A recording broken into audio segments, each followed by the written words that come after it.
Strokes are not something to be taken lightly, even if symptoms appear minor. In the United States, strokes happen once every 40 seconds and someone dies every 3 minutes.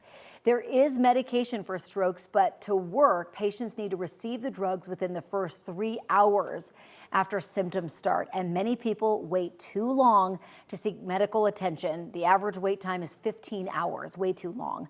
A new app could help cut down on that wait time. Joining me this morning to discuss how this app works is our 9 News health expert, Dr. Payal Kohli. Thank you so much for coming in. Good morning. This hits home for me. I have a family member who suffered from a stroke a couple of years ago, and I know it's all about timing. So first, why do people delay getting medical attention for so long? You know, stroke, Corey, is one of the most feared complications for any of us. Many of us would rather die than have a stroke because it can be life-changing.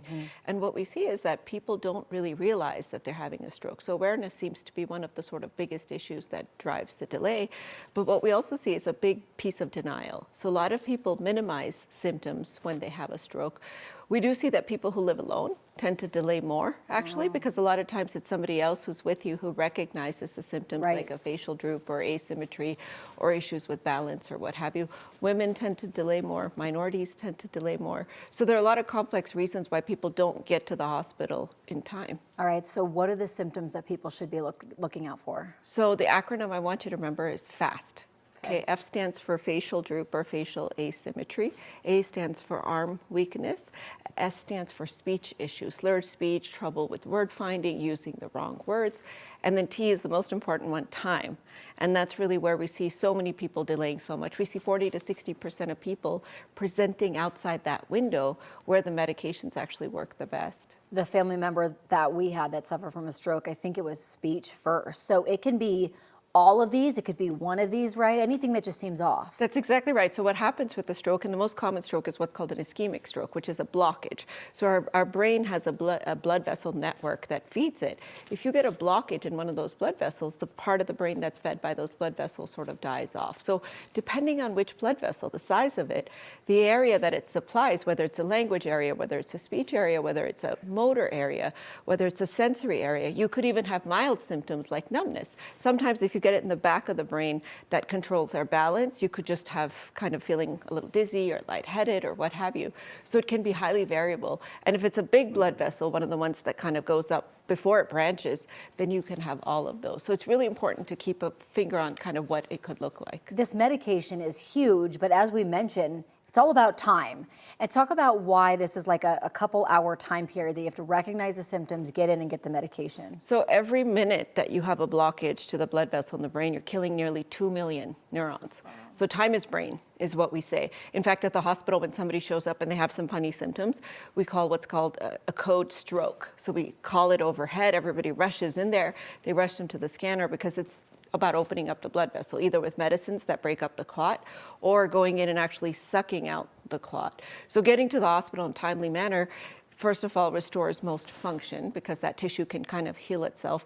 But secondly, if you're outside that window of those medicines, then you actually just have to wait for the stroke to complete, and there's not much you can do. So talk about where this app comes into play and how it can be so helpful. Yeah, so because people don't really realize awareness, our brain tells us about stuff. And when the brain is diseased, we sometimes don't have awareness that something bad is happening.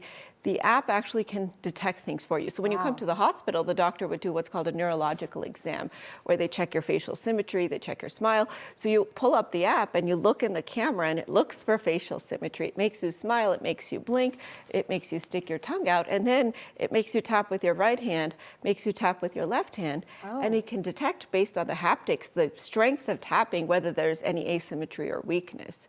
And it's set up such that it has a low threshold to tell you to go to the hospital or call 911 right away.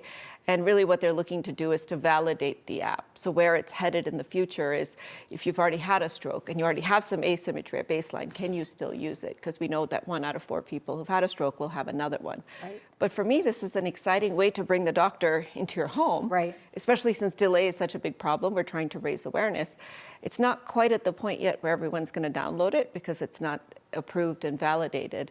But if it does end up getting approved and validated, this is something, especially older people who might have limited insight into their strokes, would have on their phone. It could save a life. So people can't download the app right now? Not yet. It's in the process. It's Okay. kind of in a research phase right now, but they're going to validate it and make sure that it works properly, because what you don't want is an app that leads you incorrect. Absolutely. But what we're seeing is in medicine is technology being brought into people's phones as a way to guide them, even in decisions of whether to start a cholesterol medicine or what have you. So I think this is the future of medicine. Yeah, it's huge. Well, Dr. Coley, thank you so much for coming in. Appreciate it.